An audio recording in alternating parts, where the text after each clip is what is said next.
Hi Ifri! So we're back for chapters 9 and 10 of Charlie and the Chocolate Factory. We read chapter 7 and 8 last time, so let's have a quick recap. So chapter 7, Charlie's birthday, he had the chocolate bar, he opened it. Sadly, there wasn't a golden ticket in there. Oh, poor Charlie. But he picked himself up, and he carried on. And chapter 8, we found out about two more people who found the golden tickets. So the first was Violet Beauregard, and she's the girl that chews gum all the time. She only takes it out when she's eating and sleeping. And when she's eating, she sticks it behind her ear. Oh, that does not sound very healthy or clean, does it? And the second person was Mike TV. And it's a good job that is his last name, because we found out, didn't we? All he does is watch TV all the time. Doesn't matter if he likes the programme or not, he just wants to watch TV all day.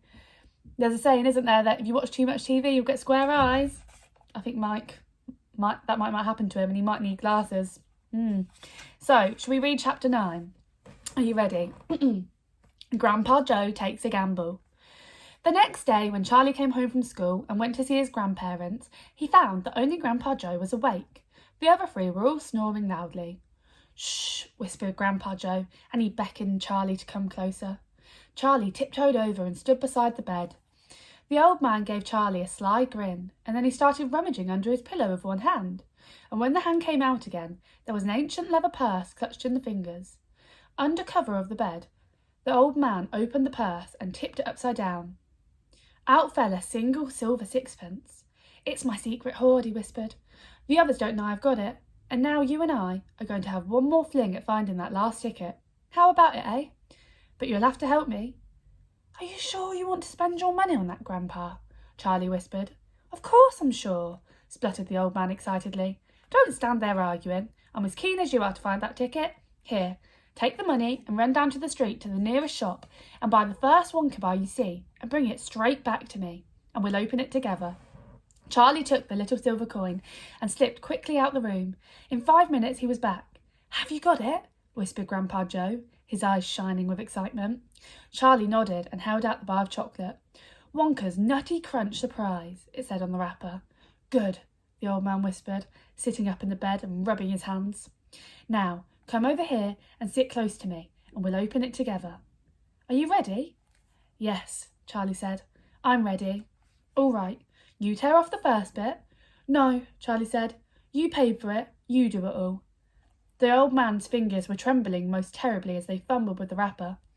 "We don't have a hope, really," he whispered, giggling a bit. "You do know we don't have a hope, don't you?" "Yes," Charlie said. "I know that." They looked at each other and both started giggling nervously. "Mind you," said Grandpa Joe, "there is just that tiny chance that it might be the one. Don't you agree?" "Yes," Charlie said. "Of course. Why don't you open it, Grandpa?" "All in good time, my boy, all in good time.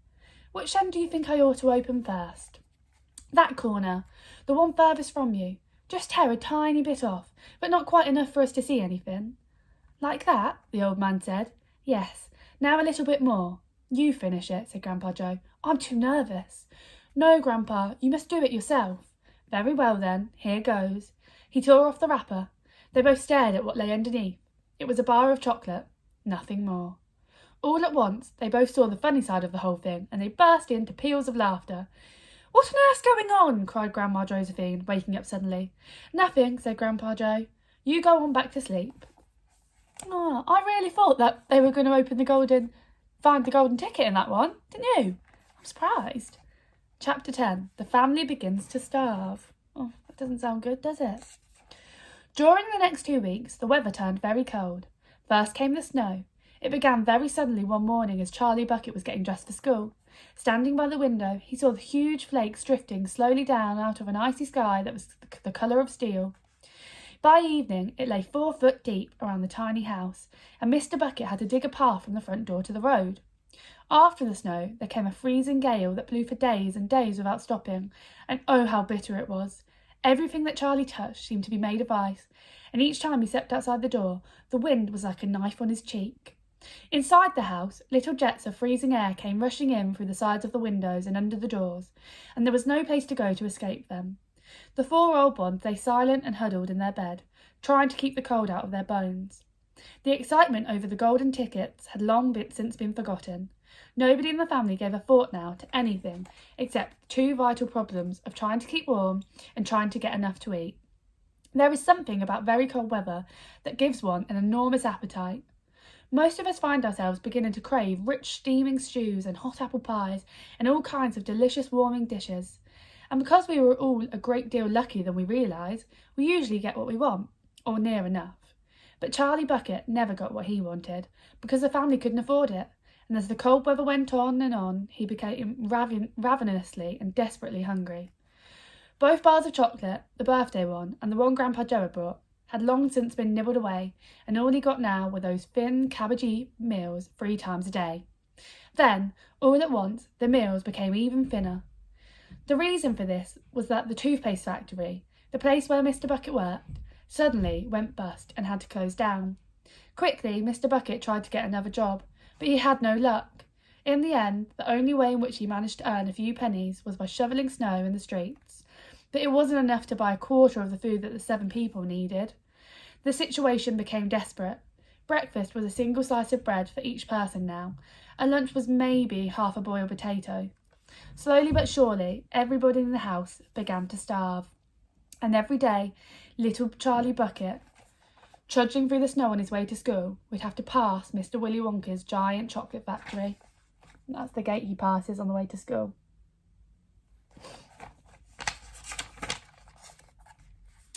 And every day, as he came near to it, he would lift his small pointed nose in the air and sniff the wonderful sweet smell of melting chocolate.